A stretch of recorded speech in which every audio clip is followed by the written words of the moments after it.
Halo Tribuners, Anda sedang menyaksikan live update tribunnews.com petang, Rabu 21 Juli 2021 bersama saya Siska Mawaski. Kami akan menyajikan informasi terkini dari sejumlah daerah di Indonesia yang akan disampaikan langsung oleh reporter kami di lapangan. Selengkapnya hanya di live update.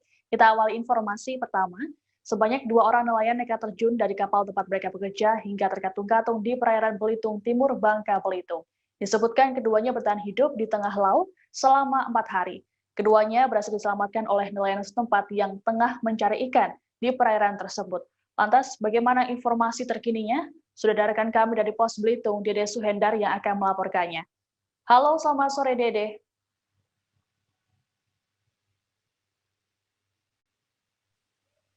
Ya, selamat sore rekan Siska. Ya, Dede bisa dijelaskan seperti apa kronologis dari penemuan kedua nelayan tersebut?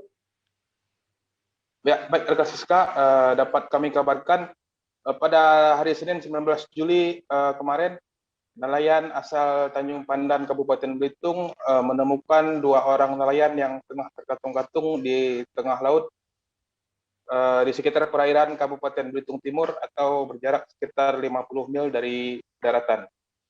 Kedua nelayan ini diketahui bernama Zainal dan Dandi Wahyudi yang merupakan ABK dari KM Fajar Sinar Jaya.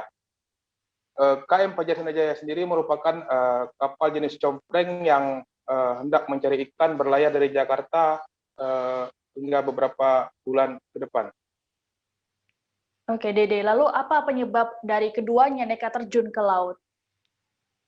Berdasarkan keterangan dari kedua orang tersebut, mereka nekat terjun ke laut pada tanggal 10 Juli sekitar pukul 9.20 pagi dikarenakan sering disalah-salahkan oleh rekan kerjanya. Selain itu juga mereka merasa perjanjian yang sebelumnya dibicarakan di daratan tidak sesuai ketika berada di atas kapal.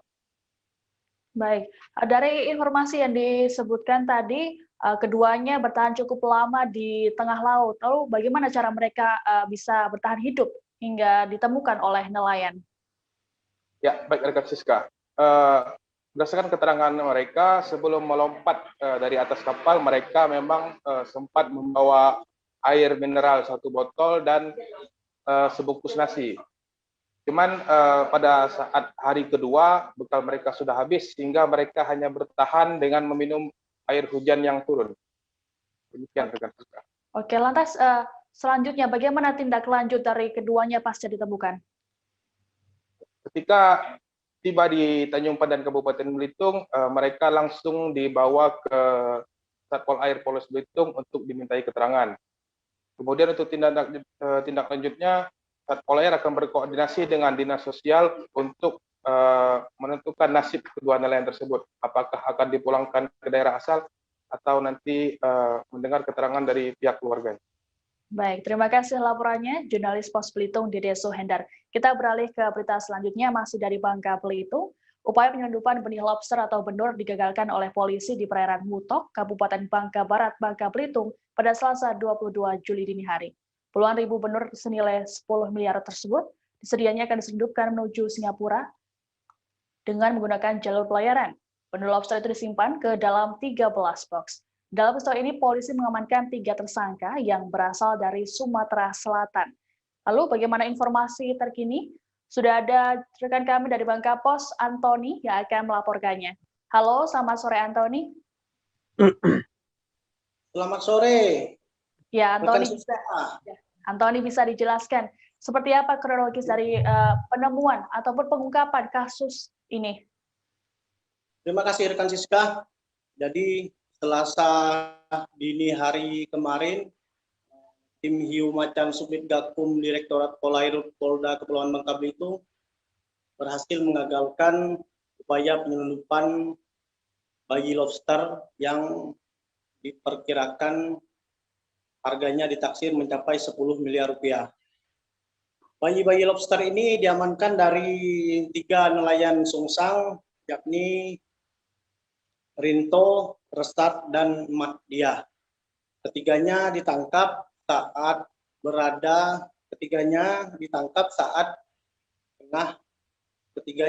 saat tengah berupaya mengantarkan udang pesanan yang belum diketahui sampai sejauh mana pemiliknya. Begitu rekan Siska. Oke, lalu apa saja barang bukti yang diamankan oleh petugas? Dari penangkapan tersebut, Direktorat Polairut Polda Kepulauan Bangka Belitung mengamankan 13 box yang berisi bungkusan lobster, yang dimana masing-masing tiap bungkusnya berisi 200, diprediksi 200 ekor, seperti itu. Setelah konversi pers kemarin, barang bukti udang tersebut langsung ditebar ke perairan Ketawai oleh tim gabungan dari Direktorat Polairut Polda Kepulauan Bangka Belitung dan Kementerian PKSDA. Baik, Tribuners, terkait dengan hal ini kami akan menampilkan pernyataan dari Kapolda Kepulauan Bangka Belitung Irjen Pol Anang Syarif Hidayat. Berikut tayangannya. Kita melakukan patroli, melakukan penyisiran di perairan tersebut, dan pada saat patroli di tengah malam, anggota patroli mendapatkan tanda atau sinyal dari para tersangka ini, ya. Kemudian kita dekati dan ternyata mereka membawa benih lobster. Selanjutnya kita periksa dan kita amankan para tersangkanya di Makobrimob Polairut Polda Babel untuk proses penyidikan lebih lanjut. Hasil informasi yang kita dapatkan dari tersangka, benur-benur ini atau benih-benih lobster ini akan diambil oleh seseorang dengan menggunakan kapal tertentu, speedboat juga. Namun sebelum sempat bertemu dengan kapal tersebut, sudah ketemu dengan patroli kita. Dan tentunya kita perlu mengembangkan lebih lanjut siapa yang ditunggu oleh mereka ini, ya, yang direncanakan info awalnya akan dibawa ke perairan UPL di daerah dekat Batam sana, kemudian akan dibawa ke Singapura. Informasi yang kita terima. Kemudian saat ini tiga orang diamankan. Yang pertama atas nama R, kemudian yang kedua masyarakat desa Sungsang Banyuasin dari Sumatera Selatan, kemudian yang kedua MR, nelayan sama dengan alamat yang sama desanya, daerah Sungsang. Doa bersama lintas agama digelar oleh Perhimpunan Hotel dan Restoran Indonesia atau PHRI Sulawesi Selatan bersama Indonesian Hotel General Manager Association atau IHGMA. Acara ini digelar di Hotel Claro Makassar, Sulawesi Selatan pada Rabu 21 Juli. Kegiatan ini bertujuan agar pandemi COVID-19 di Indonesia yang sudah berlangsung lebih dari setahun segera usai. Pasalnya, pandemi telah berdampak ke semua aspek termasuk hotel dan juga restoran. Untuk informasi lebih lengkapnya, rekan kami dari Tribun Timur, Rudi Salam, akan melaporkannya. Halo, selamat sore Rudi. Halo, selamat sore rekan Siska.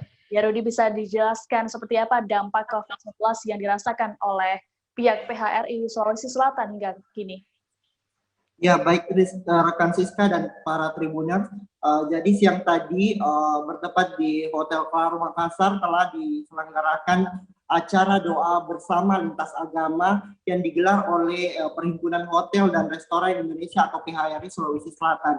Acara ini digelar dengan bekerja sama dengan Indonesian Hotel General Manager Association atau yang biasa disebut dengan IGMA Sulsel.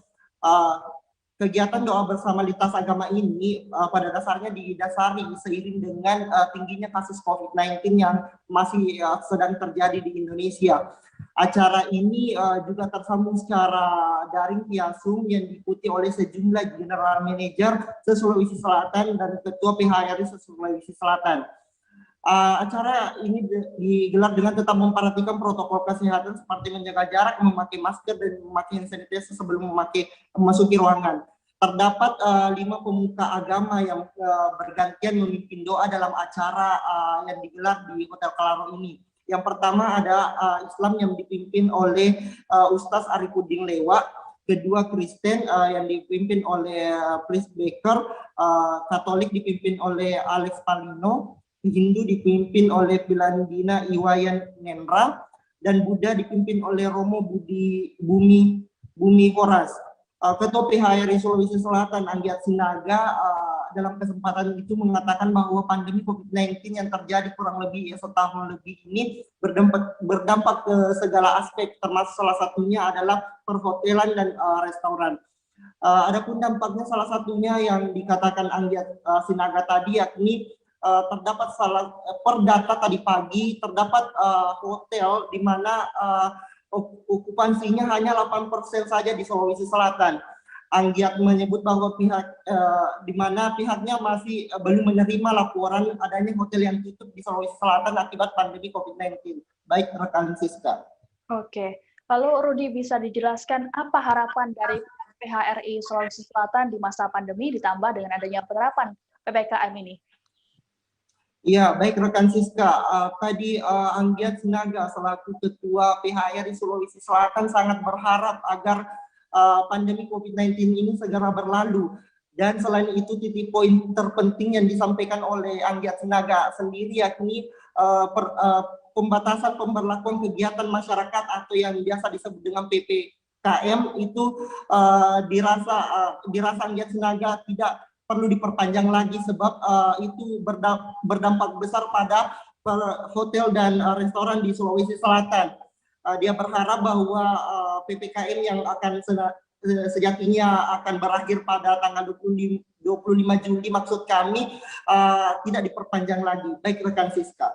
Baik Tribuners, untuk lebih lengkapnya kami akan menampilkan pernyataan dari Ketua PHRI Sulawesi Selatan Anggiat Sinaga. Tidak menjadi rahasia lagi bahwa pandemi setelah 1,5 tahun sudah membuat tingkat tinggi babak belur, ya. Seperti gambaran hari ini teman-teman bisa lihat Claro, rata-rata city occupancy saat ini adalah hanya 18%, di bawah 20%. Jadi ini membuat sebuah keprihatinan.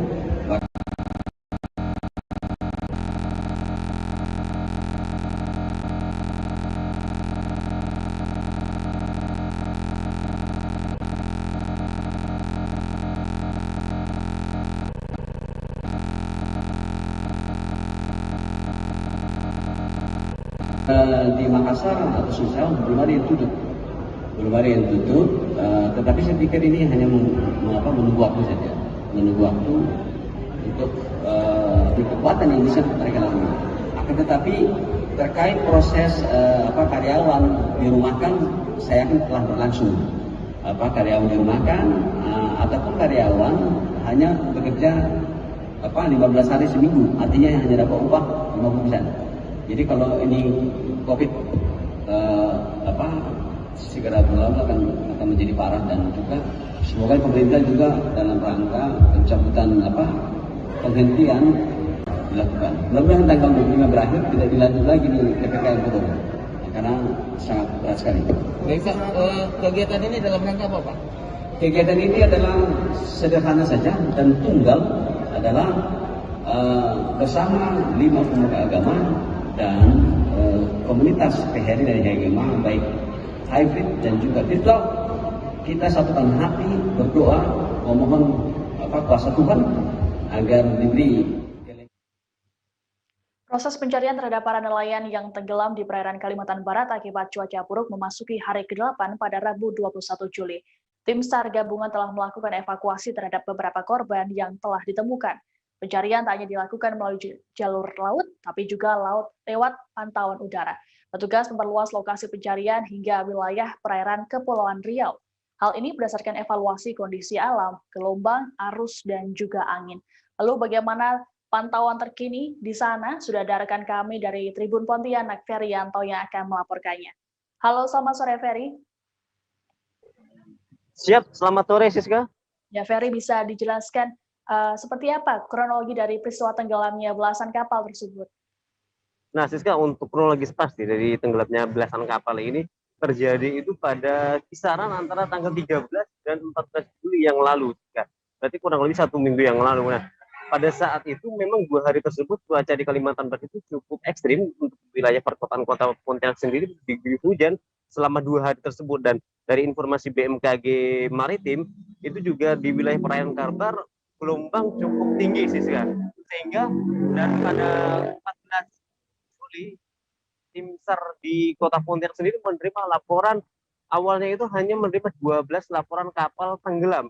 Kemudian di hari yang sama, di tanggal 14 Juli tersebut, tim SAR kemudian mendapat informasi lagi bahwa total kapal yang tenggelam tersebut 14.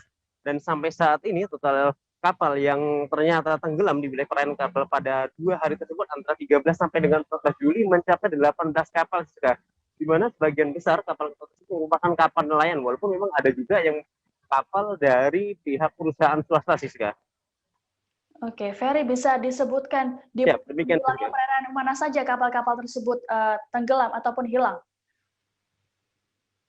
Nah, untuk yang pertama itu laporan pertama terdapat dari wilayah Kabupaten Kuburaya, yaitu di wilayah Muara Kubu. Itu terdapat 2 laporan kapal yang tenggelam. Kemudian di hari yang sama juga terdapat yang cukup banyak itu di wilayah perairan Mempawah sampai dengan perairan Kabupaten Sambas, Kalimantan Barat, Siska. Demikian. Oke, lalu berdasarkan data yang ada, total sudah ada berapa korban yang terdata? Nah, untuk data korban sendiri itu sampai hari ini tercatat 83 orang itu berhasil selamat, kemudian 23 diantaranya itu kemudian 23 ditemukan dalam kondisi meninggal dunia, dan sampai saat ini tim SAR gabungan itu masih melakukan pencarian 31 orang nelayan yang dinyatakan hilang, Siska.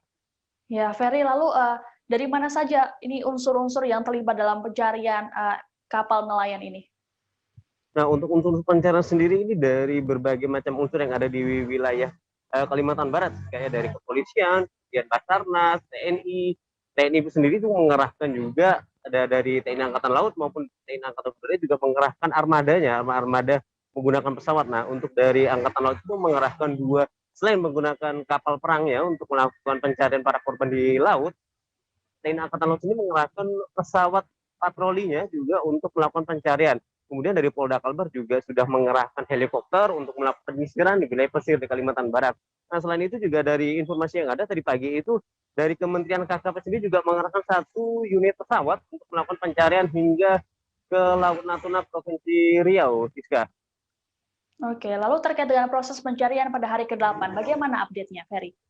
Nah, untuk pada hari ini sendiri tadi pagi itu Kepala Kantor Pencarian Pertolongan Pontianak, Yopi hari ini menyampaikan bahwa untuk pencarian pada di hari ke-8 yang merupakan hari tambahan sampai 2 hari ke depan, berarti sampai tanggal 23, itu pencarian difokuskan ke wilayah yang jauh, Siska. Pencarian karena mengikuti pola arus, kemudian cuaca, angin, dan sebagainya, itu maka pencarian dilakukan untuk radius yang cukup besar, yaitu mencapai Laut Natuna hingga Kepulauan Riau. Nah, dalam prosesnya sendiri, tim SAR gabungan itu lebih memfokuskan menggunakan armada yang memiliki daya jelajah yang cukup jauh. Sementara untuk kapal-kapal kecil itu di standby kan di wilayah pesisir wilayah Kalimantan Barat.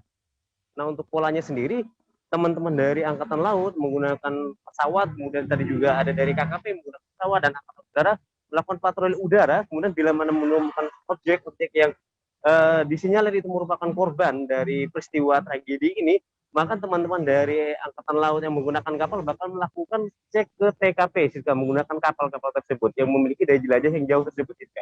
Nah, selain itu juga Basarnas Pontianak juga sudah menghubungi pihak Basarnas dari Provinsi Kepulauan Riau sendiri untuk berkoordinasi bila mana di sana ada indikasi bahwa korban-korbannya dari Kalimantan Barat ini terbawa arus sampai ke sana, Siska. Demikian, Siska. Nah, nanti juga itu sekitar pukul 18, biasanya itu Basarnas Pontianak melakukan update terkini terkait hasil pencarian pada hari ini, Siska.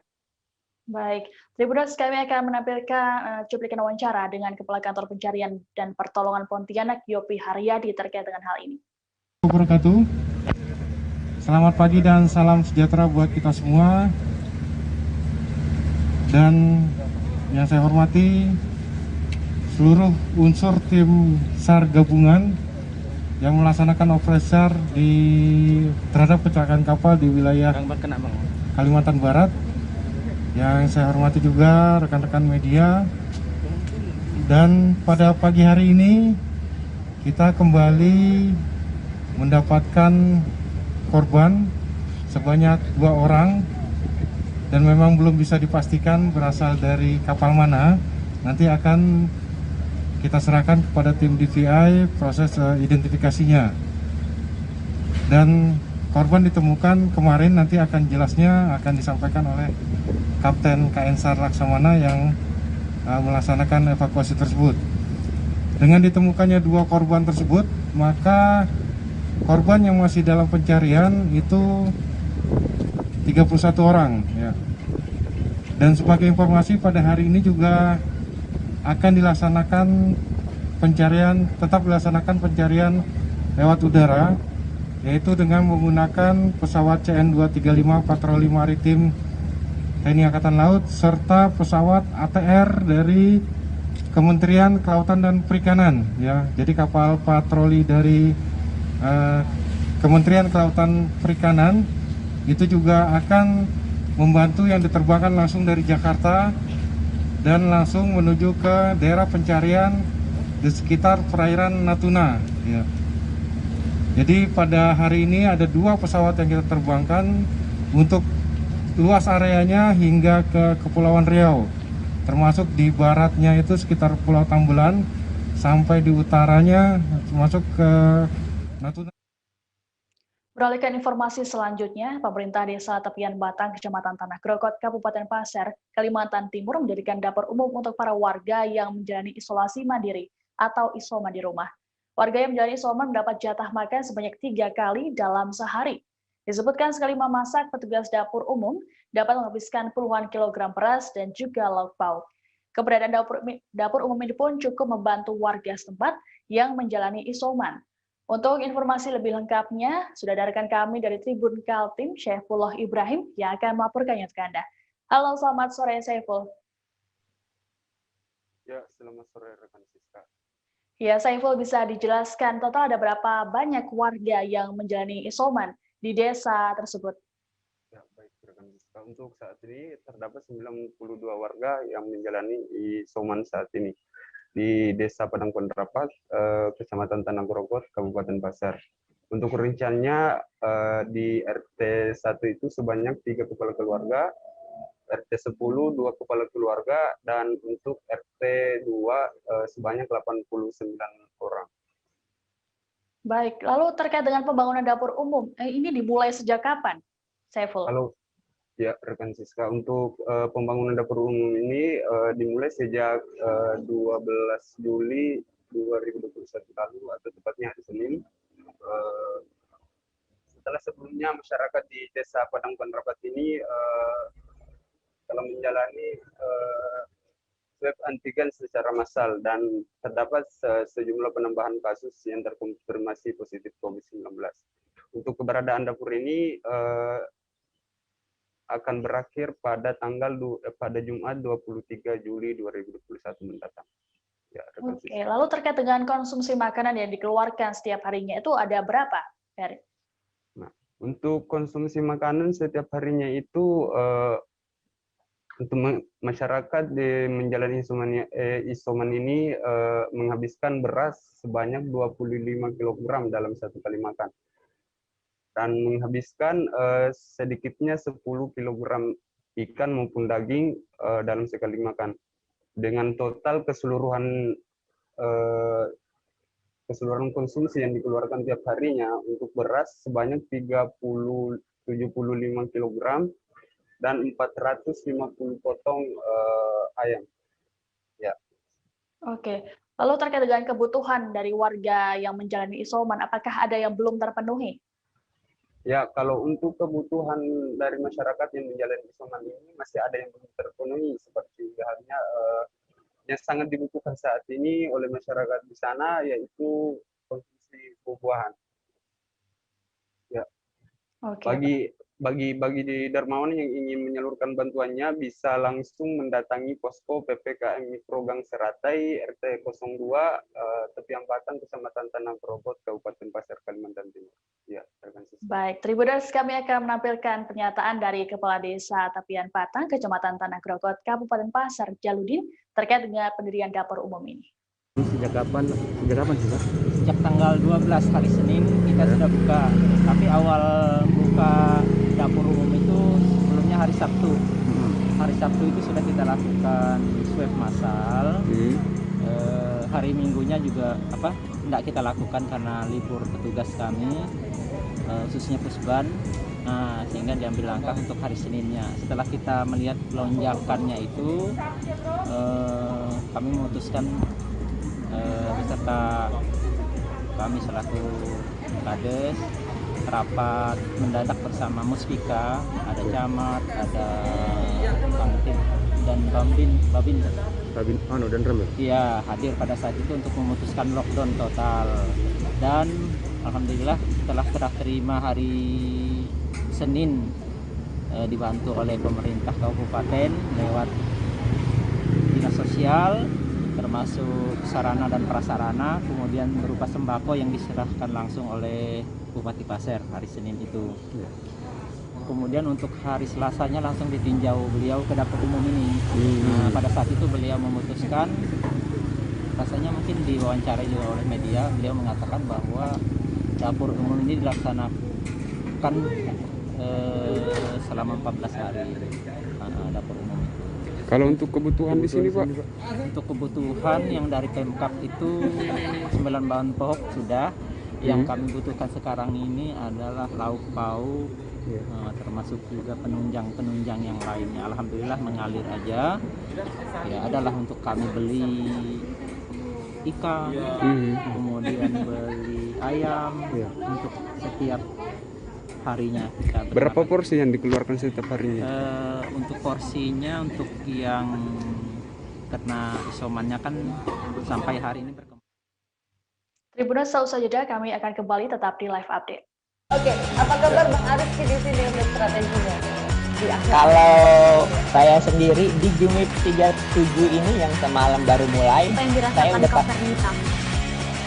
Sebenarnya aku nggak ngerasain penangkapan atau penggerebegan atau apapun itu, karena gini loh, posisinya aku kriteria. Jadi kita mengenal disebut dengan stroke yang tidak berdarah dengan stroke yang berdarah.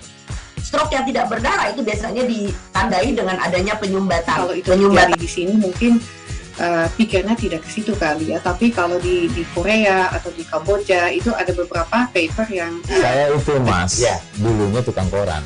Oh gitu ya. Tukang koran. Ya, saya baca itu Pak. Tuh kan pernah baca kan? Jadi kalau saya jadi tanggam itu udah bersyukur banget. Si anak ini dijadikan